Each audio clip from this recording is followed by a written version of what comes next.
Le 21 juin 1986, l'équipe de France rencontre au Stadio Jalisco de Guadalajara le Brésil. Les Bleus, après avoir éliminé les triples champions du monde italiens, trouvent sur leur route l'autre nation triple championne du monde, le Brésil. Les Brésiliens, invaincus à Guadalajara, présentent un bilan positif face aux tricolores. 3 victoires, un match nul pour une seule petite défaite. Ce France-Brésil constitue une finale avant la lettre pour beaucoup d'observateurs de l'époque.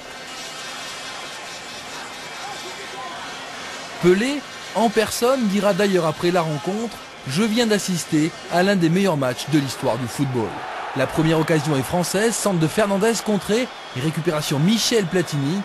1-2, Giresse, Platini. Platini à son tour contré, mais le ballon reste tricolore. La frappe lointaine de Manuel Amoros passe au ras du poteau de Carlos.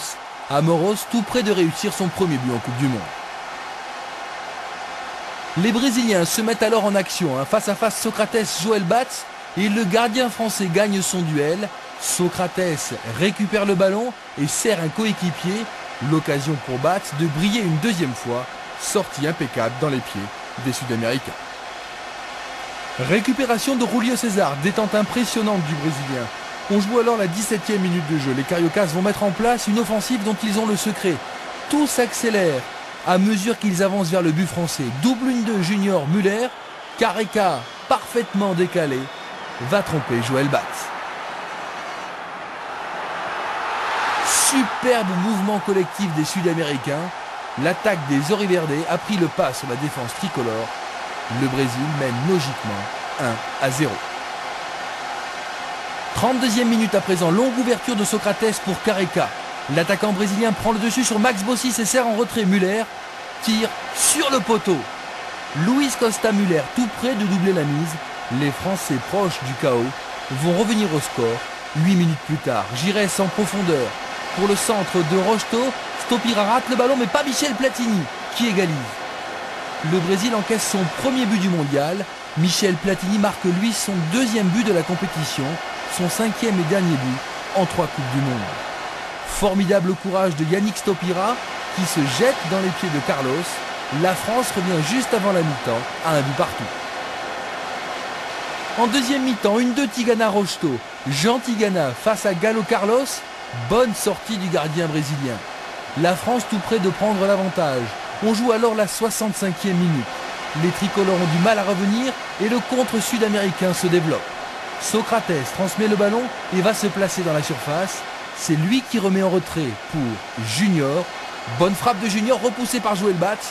Le match s'emballe en cette dernière demi-heure. Télé Santana va alors choisir de faire entrer Zico à la place de Müller. 70e minute de jeu, centre de Josimar, tête de Careca sur la transversale. Les Brésiliens en manque de réussite, c'est la deuxième fois qu'ils touchent les montants en début français. Zico fait donc son entrée à peine 2 minutes plus tard, il lance parfaitement Branco. Joël Batz n'a d'autre alternative que de lui prendre le pied. Incontestable penalty sifflé par l'arbitre roumain, M. Igna. Zico se charge de le tirer. Zico face à Joël Batz. Et superbe parade du gardien français. Les tricolores ont de la chance. Accolade sympa entre Platini et Zico. Zico qui dira après la rencontre avoir eu tort de suivre le conseil de Socrates pour tirer ce penalty. Socrates qui ne voulait d'ailleurs pas s'en charger. À 6 minutes de la fin du match, nouvel arrêt décisif de Batz sur une tête de Zico. Joël Batz est en état de grâce. À l'ultime minute du match, les Brésiliens obtiennent une dernière occasion, mais la frappe de Junior s'envole. L'arbitre siffle la fin de la rencontre. Un partout à l'issue du temps réglementaire. Les deux équipes vont donc jouer 30 minutes de prolongation pour se départager.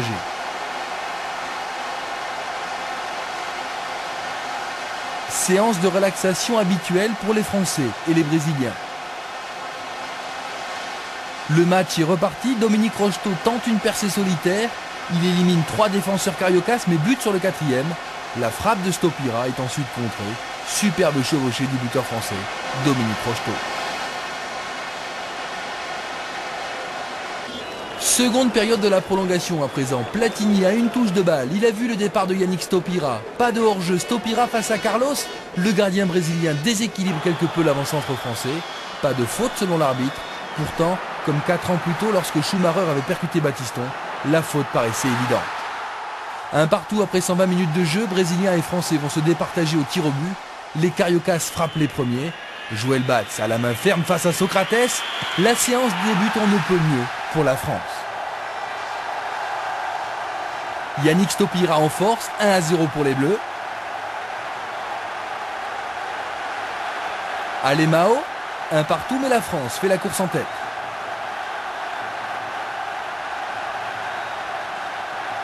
Manuel Amoros face à Carlos. 2-1. Zico a raté son penalty pendant le match, mais là il le réussit, de partout.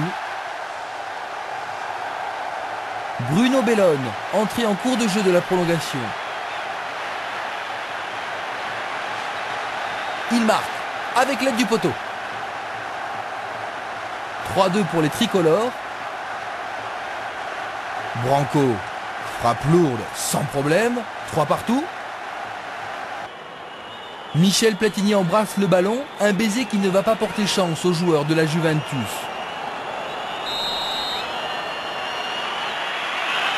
Son tir s'envole au-dessus du but. Le Brésil revient à la hauteur des Bleus, 3 partout, après 4 tirs de chaque côté.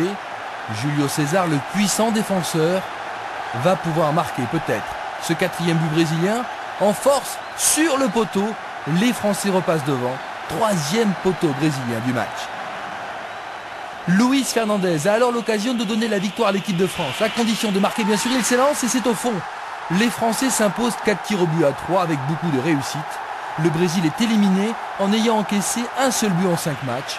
La France se qualifie pour sa seconde demi-finale de Coupe du Monde consécutive.